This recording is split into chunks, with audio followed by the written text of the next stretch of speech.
पहलगाम में हुए घटना के बाद दुनिया का हर कोई यह जान चुका है कि जो कायर भारत आए थे, पहलगाम की घटना को अंजाम दिया था, उन्होंने हिंदू मुसलमान पूछा था। लेकिन बिहार सरकार के पूर्व मंत्री, राजद के विधायक प्रोफेसर चंद्रशेखर अपने बड़बोले बयानों की वजह से जो सुर्खियों में रहते हैं, उन्हें वो चीजें नहीं दिखती है।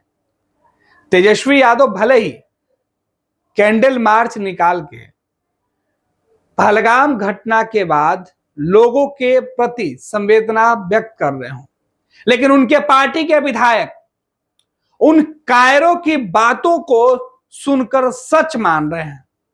वो कह रहे हैं कि नहीं, हिंदू मुसलमान की बात नहीं हुई थी, जबकि इस घटना में जो पीड़ित हैं वो चीख चीख कर बोल रहे हैं। कम से कम उनका तो ख्याल कर लिए होते। जो इस घटना में लोग हताहत हुए हैं, एक बार उनके परिवार के लोगों की बातें चंद्रशेखर जी सुन लिए होते। पूर्व मंत्री और राजद के विधायक ने जिस तरीके से यह कहा कि कोई भी जो उस वक्त पहलगाम की घटना में शामिल देश के दुश्मन थे, मुल्क के जो गद्दार थे, जो पाकिस्तान से आए हुए थे, उन्होंने ये पूछा नहीं, उनके पास पूछने का वक्त नहीं है, बल्कि ये तो एक प्रोपेगेंडा है जो चलाया गया है। वो अपने विरोधी राजनीतिक दल के लोगों के ऊपर सवाल उठा रहे हैं।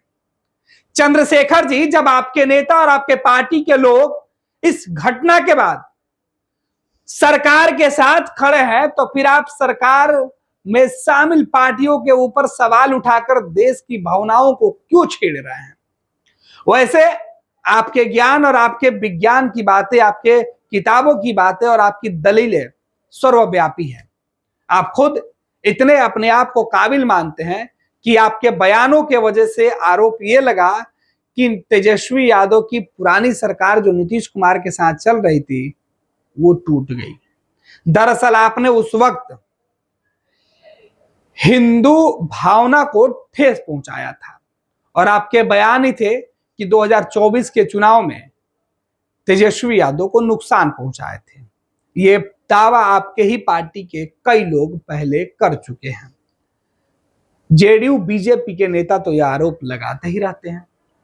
आपने पहलगाम की घटना पर उन आंसुओं को भी नहीं देखा जो उस घटना में जो पीड़ित परिवार हैं उनके निकल रहे थे।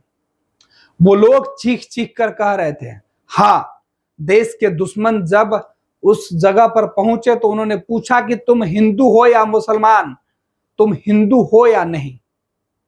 उन्होंने जैसे कहा कि हाँ हिंदू हैं, उसके बाद उनके साथ वो घटना घट गई। ये पीड़िता के बयान है जो अलग अलग जगहों पर वो खुद बोल रही हैं, लेकिन चंद्रशेखर जो हैं राजद के विधायक, उन्हें सुनाई नहीं पड़ रहा है।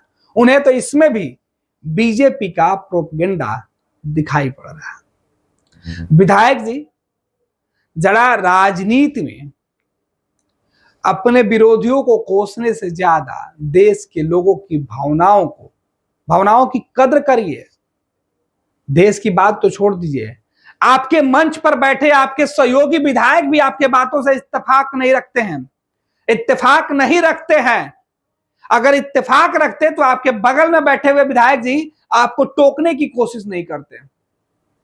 चंद्रशेखर जब बार बार कह रहे थे कि वो प्रोपेगेंडा था, वो झूठा था, तो उनके बगल में बैठे हुए विधायक ये बताने की कोशिश कर रहे थे कि इस सवाल का जवाब इस तरीके से नहीं दीजिए, बल्कि बोल दीजिए कि जो भी उस घटना में हुआ था वो गलत हुआ था। लेकिन चंद्रशेखर मानने को तैयार कहां थे। एक और थोथी दलील जो वो दे सकते थे, उन्होंने दे दी। अब सवाल ये उठता है कि राजनीति करने के लिए और कितना लोगों को आप लोग गुमराह कीजिएगा। कम से कम ठीक है, आप बता तो रहे हैं कि इस घटना में हिंदू और मुसलमान दोनों को नुकसान हुआ है। आपकी बात सच भी है, लेकिन पूर्व मंत्री और विधायक जी, लेकिन आप जो दावे कर रहे हैं क्या वो सच है? इस घटना में आपके देश के राजनीतिक पार्टियां शामिल हैं, उनका प्रोपेगेंडा है।